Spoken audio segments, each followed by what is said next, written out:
গভীরভাবে প্রশ্নবিদ্ধ ছিল।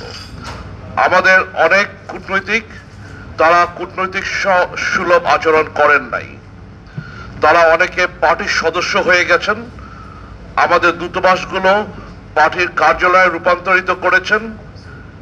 একটি দূতাবাস শুধু পার্টির কার্যালয় নয়, পারিবারিক কার্যালয়ে রূপান্তরিত হয়েছিল। কিন্তু আমরা দেখতে পেয়েছি যে বিপ্লবের পরে বিপ্লবের যে আকাঙ্ক্ষা ছিল তার কোনো প্রভাব পররাষ্ট্র মন্ত্রণালয়ের উপর পড়ে নাই। পররাষ্ট্র মন্ত্রণালয় ব্যস্ত ছিল তাদের নিজের স্বার্থ কিভাবে রক্ষা করা যায়। সাংবাদিকরা যথার্থই জিজ্ঞেস করেছিলেন আমাদের পররাষ্ট্র উপদেষ্টাকে যে আপনারা এইসব ব্যক্তিদের বিরুদ্ধে কোনো কার্যকর ভূমিকা রাখছেন না কেন। তার উত্তর ছিল যে তারা সরকারি আদেশ পালন করেছে, কাজে কোনো ভুল তারা করে নাই।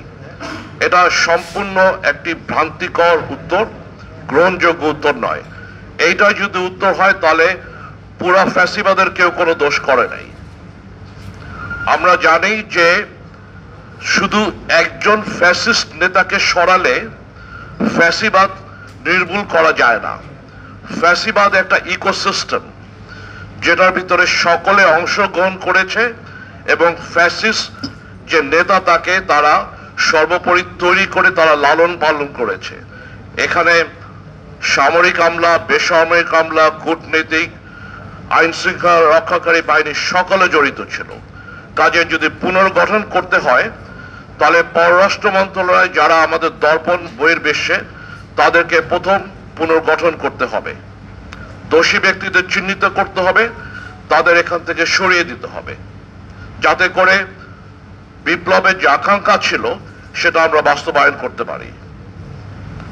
এখন আমি কয়েকটা বিষয়ে আপনাদের সামনে আলোকপাত করতে চাই যে ভবিষ্যতের আমাদের যে পররাষ্ট্র মন্ত্রণালয়ের যে কার্যক্রম সেটা কোন কোন দিকের উপরে বিশেষ করে গুরুত্বপূর্ণ বিষয়ে দৃষ্টিপাত করা উচিত। প্রথমে বলতে চাই যে অর্থনৈতিক কূটনীতি আমাদের প্রধান লক্ষ্য হতে হবে।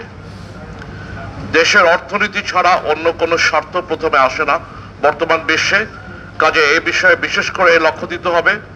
আমরা জানি যে বর্তমানে যে দূতাবাসগুলোতে যে অর্থনৈতিক উইং আছে সেটা কার্যকর কোনো ভূমিকা রাখে না। এখানে কি ধরনের সমস্যা আছে সেটা আমাদের দেখতে হবে, সেটাকে দূর করতে হবে। বিশেষ করে এখানে প্রাইভেট সেক্টরকে ইনভলভ করতে হবে। শুধু আমলা দিয়ে অর্থনৈতিক কূটনীতি করা যাবে না। আমরা যে নতুন বাংলাদেশের কথা বলছি সে নতুন বাংলাদেশের যে নতুন যে আমাদের মূল্যবোধ সেটার প্রতিফলন আমাদের পররাষ্ট্রনীতির ভিতর থাকতে হবে। আমরা বর্তমানে জানি যে বিশ্বে একটা ক্রান্তিকাল অতিক্রম করছে। বিশেষ করে পরাশক্তির ভিতরে যে ধরনের দ্বন্দ্ব দেখা যাচ্ছে সেখানে আমাদের কূটনীতি কিভাবে আমরা পরিচালনা করব সেটা আমাদের নতুন করে ভেবে দেখতে হবে, যাতে আমরা যে কোনো মূল্যে আমাদের কূটনীতিতে এক ধরনের নিউট্রালিটি বজায় রাখতে পারি, এক ধরনের কার্যকর স্ট্র্যাটেজিক নিউট্রালিটি যাতে আমরা সব সময় বজায় রাখতে পারি।